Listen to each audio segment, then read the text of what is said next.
Welcome back, everyone. This is Hungarian History Podcast, and I am Székely Gábor. As we reach episode 20, I wanted to choose a topic that is both deeply personal and urgently contemporary: the history of the Hungarian Székely people. Because on the last Sunday of October, a powerful symbol of resilience is burning across Transylvania. It is the day of Székely autonomy. Bonfires and torches are lit across Székelyland, a silent, fiery proclamation of a people's rightful claim to self-determination. This act of remembrance is why we are here today, to add our voice to theirs, to tell their story to the world.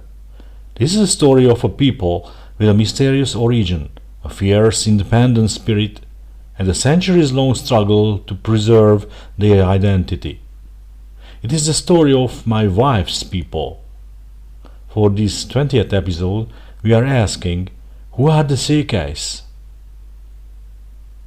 Today, about 1 in every 15 Hungarians is a Székely, sometimes called Székelys in English.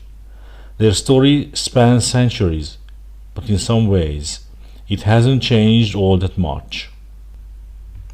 In the 16th and 17th centuries, they were fighting to protect their rights. Today, they are still striving to regain them.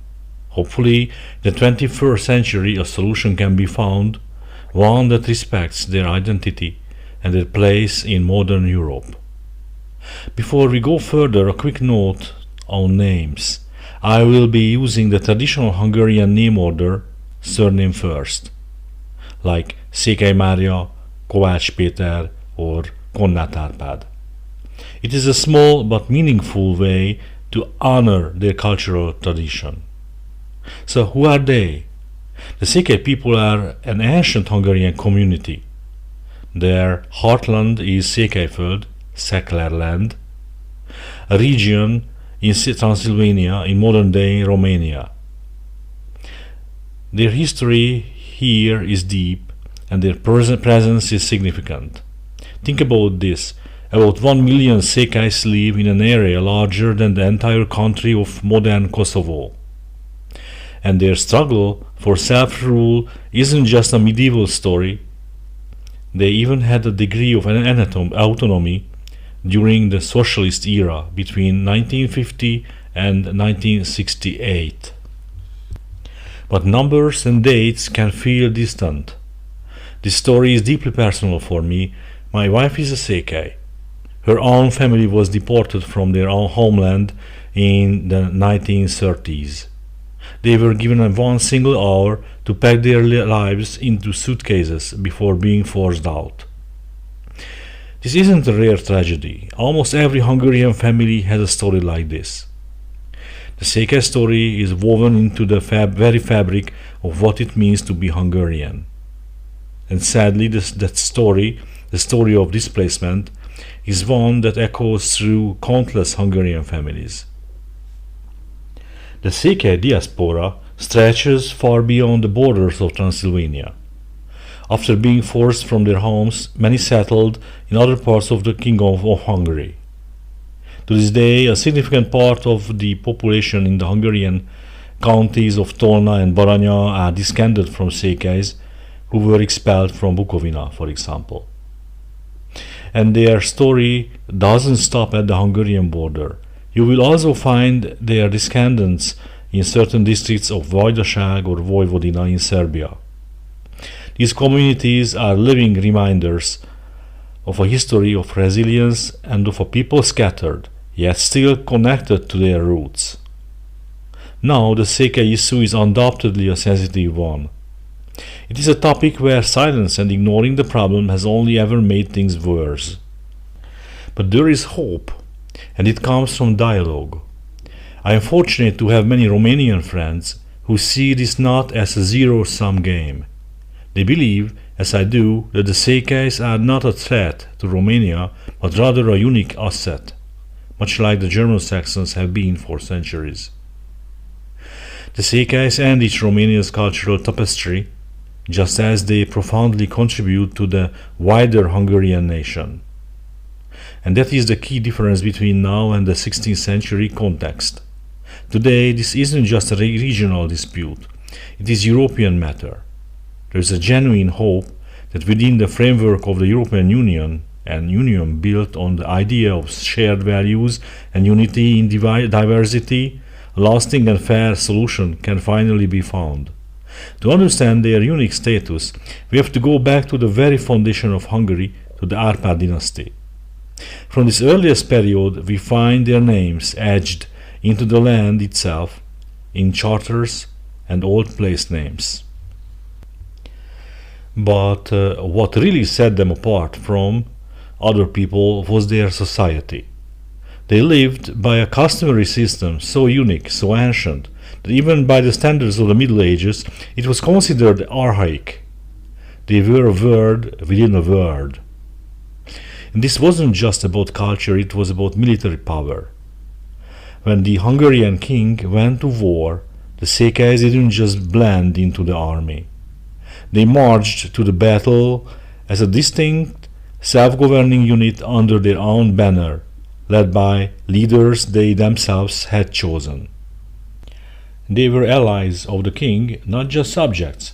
They governed themselves through a remarkable military democracy. Their territory was divided into districts called seats, each led by a lieutenant or captain, chosen from among their own people. Now, above these local leaders, there were only two higher authorities, the Székely Komes and the Transylvanian voivode, who were appointed by the Hungarian king. But on the ground, power was in the hands of the Székely themselves. Their judges and leaders were their own neighbors. And crucially, these leadership roles weren't held for life. They rotated annually among the leading clans. This prevented any single family from accumulating too much power and ensured a broad sharing of responsibility. This self-rule even extended to the ultimate power, the right to declare war. Their lieutenants held what was called the right of the bloody sword, the authority to raise the banner and call their community to arms. This wasn't just a privilege, it was the ultimate symbol of their sovereignty. This ethos of equality even extended to the land itself. In their village communities, farmland wasn't privately owned by a few families.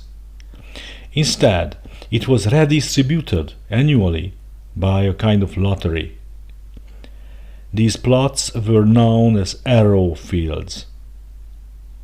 This system ensured that no one was stuck with poor soil for long. It was a powerful, practical communal property designed to keep the community united and strong. And in times of war, these same men who farmed these arrow fields would stand together as a single, cohesive fighting force. Their role was most critical in the eastern border districts, places like Csík, Gyergyó, and Háromszék. They were the kingdom's first line of defense, serving as border guards, scouts, and even spies. Their legendary skills were so valued that even the wealthy Saxon towns like Szeben, modern-day Sibiu, hired them as mercenaries. We know this from old account books, which record payments to Székely archers, not only to guard the town's walls, but also to hunt down bandits hiding in the surrounding mountains. We can trace this military organization back to the very first Hungarian dynasty. During the Árpád era, a unit known as the Székely 100 was recorded in the Bihar region. We know this from a priceless document, the Várad Regestrum of 1217. Their entire society was structured for war. Their villages were organized into units of 10 soldiers, a structure that was replicated across the Székely seats. This wasn't just a militia, it was the backbone of their society. And this system proved its worth for centuries. In battle after battle, the Székely units formed a dedicated, reliable wing of the Transylvanian army, fighting fiercely in defense of their homeland. Now this brings us to one of the great enduring mysteries of Hungarian history. Where did the Székelys actually come from? Modern research points to four main theories. The first is the simplest, that they were always Hungarians. In this view, they weren't a different people, but a distinct profession, a warrior class, granted special privileges for their military service to the king. Their separate name then marked their elite role, not a different ethnicity. The second theory is far more romantic and is central to the Székelys' own identity. It claims that they are the direct descendants of Attila's Huns, who arrived in the Carpathian Basin around 400 AD, a full 5 centuries before the Hungarian conquest. This powerful idea was first immortalized by the chronicler known as Anonymous in his Gesta Hungarorum, and it is a story the Székely people have proudly embraced for 1,000 years. Now we come to the theories that are more complex and perhaps more controversial. The third theory suggests the Székelys were originally a different people altogether, a Turkic tribe who joined the Hungarians as allies and auxiliaries before the conquest of the Carpathian Basin. In this view, their legendary role as the vanguard and rearguard of the Hungarian army was a reflection of their original status and as trusted yet distinct confederates. The fourth and final idea is tied to the double conquest theory of the archaeologist László Gyula. It proposes that a group identified by their unique griffin flower motifs arrived in the Carpathian Basin, as early as 670 AD. According to this theory, the Székelys could be the descendants of this mysterious first wave of settlers, a people whose true name is lost to history, but others call them Avar. So we have four compelling stories: the elite Hungarians, the descendants of Huns, the Turkic allies, and the mysterious first wave of Avars. It's a fascinating puzzle, but here is the historian's dilemma. When you scrutinize the evidence for each one, you find that all four theories have significant holes. The frustrating truth is, a definitive answer to their origin remains just out of reach. So, if historical proof is so elusive, what is the truth that has held the Székely people together for a millennium? It is the power of story. According to their own unshakable folklore and the foundational Hungarian chronicles, the Székelys are the direct remnants of Attila the Hun's nation. The Hun ancestry isn't a dusty theory for them.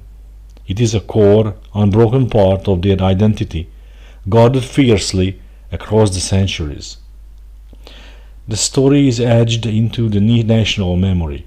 When the great conqueror, Grand Chief Árpád, arrived in Transylvania with his Magyar tribes, the chronicles say he didn't find an empty land. He found the Székelys already there, waiting for him, and they didn't greet him as strangers, but as a long-lost relative, with great joy. The anonymous author of the Gesta Hungarorum immortalized their role. He writes that Székely envoys marched at the very front of Árpád's army, leading the way. They weren't just spectators, they were active, crucial participants in the conquest of their own future homeland. Let's hear the words from the Gesta itself. It writes: After the Székelys, who were originally the people of King Attila, heard of the great fame of Ősbő, they marched peacefully to him, and in the battle against Ménmarót they secured for themselves the first line of battle before Ősbő's army. Now a quick footnote for this epic scene: Ősbő was a real Hungarian commander, an ancestor of the Szalók clan, but his opponent Ménmarót was a purely mythical giant, a fabulous creation of the chronicler Anonymous. So why is this detail so important? Because the Gesta codifies a well-known military truth. The Székelys held the honor and the deadly danger of being the vanguard and rearguard of the Hungarian army.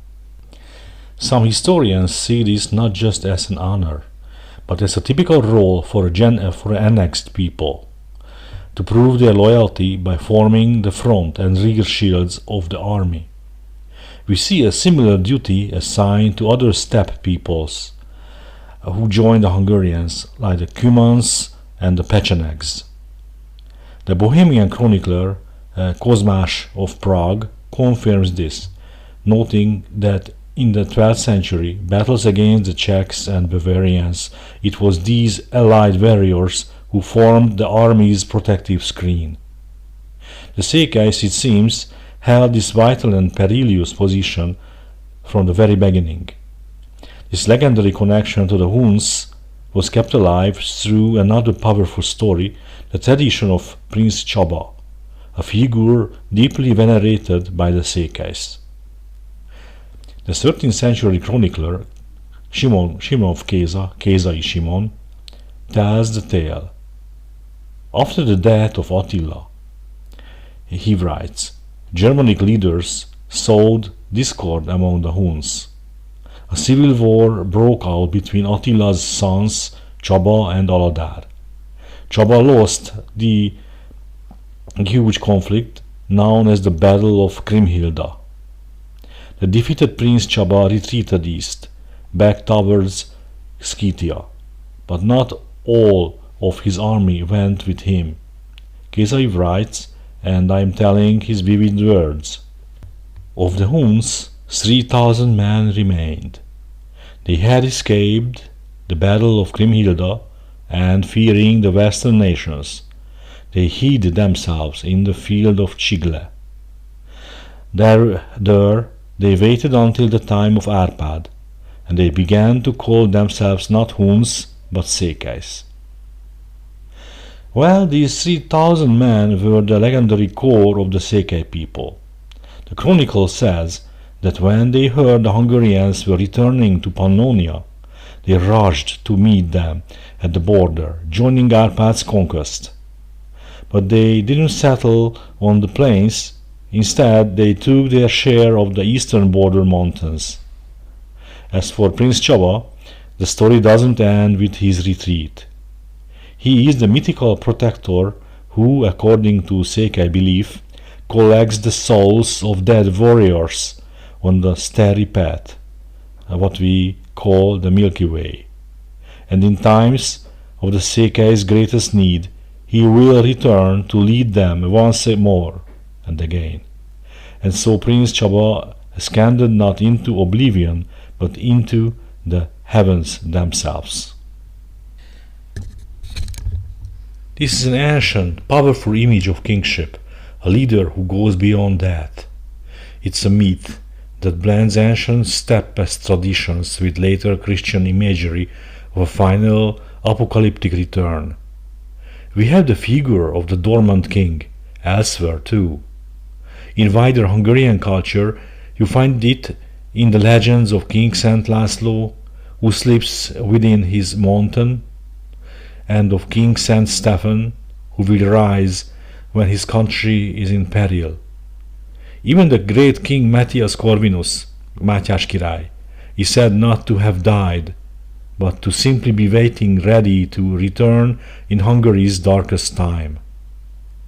The Székelys, with their belief in Prince Csaba, are guarding one of the oldest and most powerful threads of this national mythology. This legendary origin story wasn't just a one-off tale. It was confirmed and elaborated by later historians. In the 15th century, the chronicler Turóczy János picked up the thread from Székely Simon. He repeated the powerful story of their Hun descent, but he also added crucial details from his own time, painting a vivid picture of a living, distinct culture. He specifically highlighted two of their most unique characteristics: their system of arrow fields, that communal land distribution we discussed, and fascinatingly, their continued use of a runic script. Let's hear Turóczy's own words as he observes the Székelys of the 1400s. He writes, "In our time, no one doubts that these Székelys are the remnants of the Huns, and since their people do not seem to have mixed with foreign blood, they are also stricter in their morals and very different from the other Hungarians in the distribution of the land." Here Turóczy is documenting their legendary purity and their unique social structure, and that system of arrow fields. But then he gives us a truly captivating detail.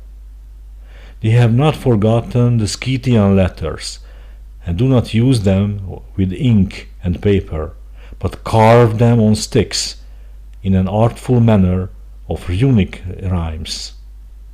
Let's pause on that. In 15th century Europe, where literacy meant ink and parchment, the Székelys were still carving an ancient runic script onto wooden sticks. This wasn't just writing, it was a physical ritual act, a direct link to their Scythian and Hun past that they carried in their hands. Turóczy isn't just reporting a fact, he is recording a marvel. Turóczy was so struck by the runic script that he mentioned it twice, both in the main text and again in the preface of his chronicle. He specifically notes its origins among the eastern horse-riding peoples. And in that same preface he makes another vital point, one that balances the myth of their Hun origins with their living reality.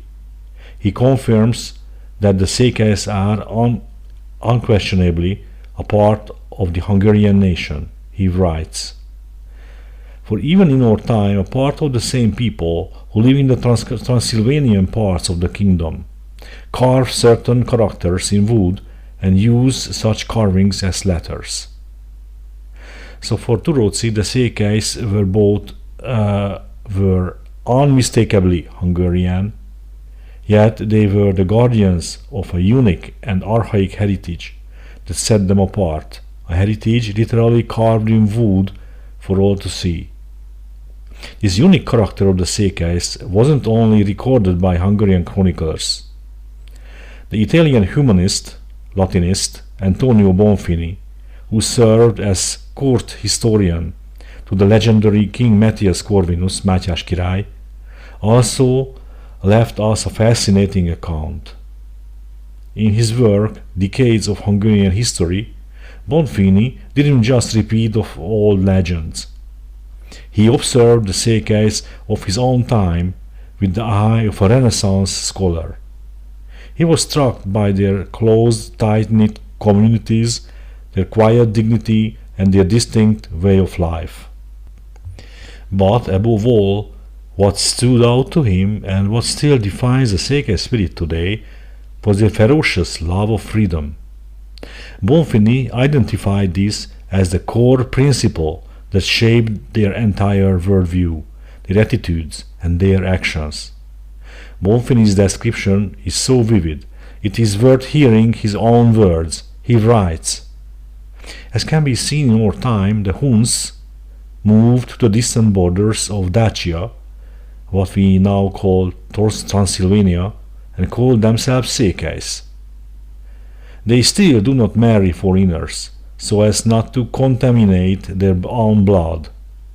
They live in the midst of strict custom and differ from other Hungarians in many ways."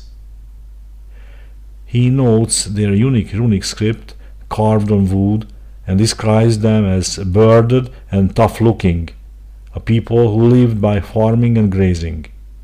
But then he delivers the line that truly captures their essence, a line that has echoed for centuries. They do not tolerate slavery at all.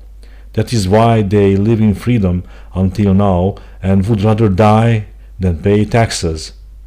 They would rather die than pay taxes. Let that sink in. For a Renaissance historian, this was the ultimate expression of their character. It wasn't just a preference, it was a core part of their identity, forged in the Hun origins and hardened by a life on the frontier. And so, the portrait that emerged from the centuries is crystal clear, a people defined by legendary respect for tradition and a fierce, sometimes stubborn love for freedom. This isn't just history. Today, they proudly cherish these same traditions. They cling to the stability of their historic churches, and they strive to hold their communities together, even under the pressure of modern globalization. As the Hungarian kingdom consolidated, the Székely found their permanent and vital role. They became the frontier guards of the realm. While their heartland was in Transylvania, their settlements stretched like a chain of fortresses along the entire eastern and southern border of the kingdom. And their values was immeasurable. Simply put, without the Székely soldiers standing watch, it would have been nearly impossible to stem the tide of invasions from the east. They were the shield that held back wave after wave of nomadic warriors, the Cumans, the Pechenegs, the Oghuz, and they were among the first to face the terrifying onslaught of the Mongolian hordes. Their own warfare, based on the ancient Hungarian model of horse archery, made them uniquely effective against these nomadic invaders. They fought fire with fire. And their military role evolved with the times. For centuries, they provided the Hungarian king with a ready-made, highly skilled army, a service they continued to render against the Ottoman Empire right up until the end of the 18th century. But their importance wasn't just military, it was political. When the independent principality of Transylvania emerged in the 16th and 17th centuries, the Székelys were the cornerstone in its power structure. They formed one part of the historic alliance known as the Three Nations. This wasn't a partnership of equals, but a formal power-sharing agreement between the so-called Three Nations: the Hungarian nobility, the German Saxons, and the Székely guardsmen, who were recognized as a distinct political entity, the Székely nation. This formal status meant one thing: no matter how powerful a Transylvanian prince became, he couldn't rule without the support and the surge of the Székely nation. It must be remarked that the term nation was not used as it is now. It was in a feudal sense. Also, the Romanians were not excluded because they were oppressed or something. They simply didn't have the sufficient organizational settings, and thus they couldn't represent a power faction in Transylvania. As the Ottoman Wars began, the Székely territories were formally organized under a royal official known as the Count of the Székelys, in Latin, the Comes Sicolorum. Initially, this was a powerful outsider, a Hungarian noble appointed by the king to act essentially as a military governor over them. But in a sign of their growing integration into Transylvania's power structure, this changed in the 15th century. From then on, the office was held directly by the voivodes of Transylvania themselves, who governed under the authority of the Hungarian crown. This formalized the system. From 1438 onward, the Three Nations, the Hungarian nobles, the Saxon burghers, and the Székely guardsmen, collectively ruled Transylvania. It was a delicate balance of power, a tripartite diet that usually managed to maintain harmony but was also frequently shaken by internal conflict and rivalry. Even into the 17th century, in an age of growing literacy and print, the Székelys held on to a powerful symbol of their ancient identity, their old runic alphabet. And a reminder, it was read from right to left. These tough mountain people lived a dual life. In times of peace, they tended their arrow fields within their strict self-governing communities. But when war came, they were soldiers above all else, the traditional guardians of the mountain passes. Yet the world was changing. In the 16th century, the relentless pressure of constant warfare led many to make a difficult choice. They laid down their arms and chose the hard but more predictable life of a farmer, at least many of them, opting to pay taxes instead of paying the ultimate price as soldier. This was a significant shift, moving away from the very military privilege that had long defined them. By the end of the 16th century, the Székelys were still a formidable military force. In 1595, Prince Báthori Zsigmond managed to muster an army of 24,000 soldiers from their ranks. It was a force in transition, while most still carried traditional bows and spears. A significant contingent, over 9,200 men, were now equipped with modern rifles. But this military power was shadowed by deep internal anxieties. They were fiercely protective of their ancient privileges, the right to be free soldiers, not taxed peasants. This fear, combined with the religious divisions of the Reformation tearing through their communities in the 16th century, made them politically divided. As a result, they were often manipulated. They tended to throw their support behind whichever power, whether the Habsburgs, the Transylvanian prince, or anyone else, promised to protect their cherished rights. It was a vulnerability that outside powers exploited with great success. Yet, despite the political maneuvering, their courage was never in doubt. They are legendary for fights like the Battle of Székely, where a tiny force of Székely warriors, 300 people, held the line against the invading army of 3,000 Crimean Tatars and Moldavians, successfully defending the border against overwhelming odds. This delicate dance of power or privilege is perfectly illustrated during the rule of Prince Rákóczi György I. The relationship was symbiotic. The Székelys, under their general Dezsőmi Dávid, supported the prince, helping him defeat an attack by Palatine Esterházy in 1631, who was the man of the Habsburgs. In return, the prince relied on them as his first line of defense, like in 1634, when he deployed them to guard the borders against the threat of the Turkish Grand Vizier. Understanding their value, Rákóczi knew he had to secure their loyalty. In the summer of 1635, he visited them personally to rally their forces. He offered them justice for past grievances and granted them new privileges, a classic move to secure the allegiance of a restless military class. The investment paid off. The very next year, in 1636, he sent them against the Turks. Led by the valiant Cornish Zsigmond, the Székelys fought with their customary bravery at the Battle of Nagyszalonta. It was a clear exchange. The prince offered rights and recognition, and in return, the Székelys offered their swords and their lives. But what we have covered today is really just a fragment of their incredible history. If you explore my website, you will find that the deeds of the Székely warriors are woven into the story of Hungary itself. It seems I can hardly tell a story without them making a dramatic appearance.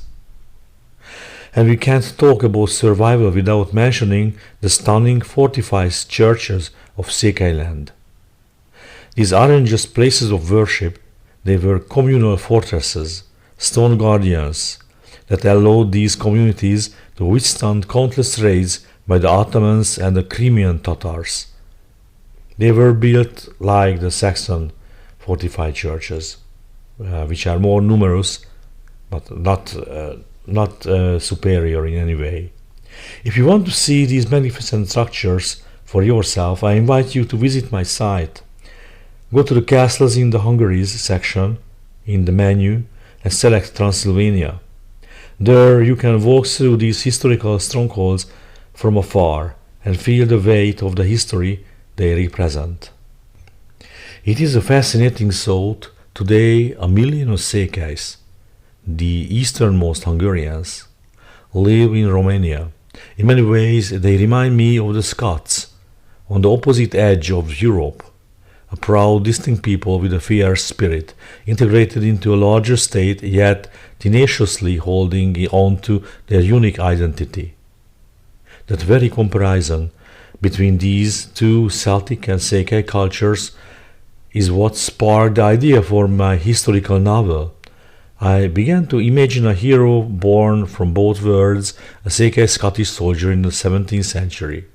And this isn't pure fantasy. Historical records show that descendants of Scottish mercenaries who served the Transylvanian princes did indeed intermarry with local Székelys. That fusion of histories is the heart of my book, The Ring of Székely Castle. Of course, so much more could be said about the Székelys. Their history is inseparable from the nation's whose story, though. So, who are the Székelys? They are the descendants of warriors and frontiersmen. They are the keepers of the Hun tradition and the runic script. They are a people whose love for freedom has been both their defining strength and the source of their greatest struggles. As the bonfires of autonomy are lit each October, that ancient spirit flickers once again, not just as a memory, but as a living claim for the future. You still have time to build a bonfire to join in the commemoration. Their story is a powerful reminder that history is not something that is logged into the past. It is a force that shapes identities and destinies in the present. Thank you for joining me for this deep dive on our 20th episode. If this story resonated with you, I encourage you to learn more.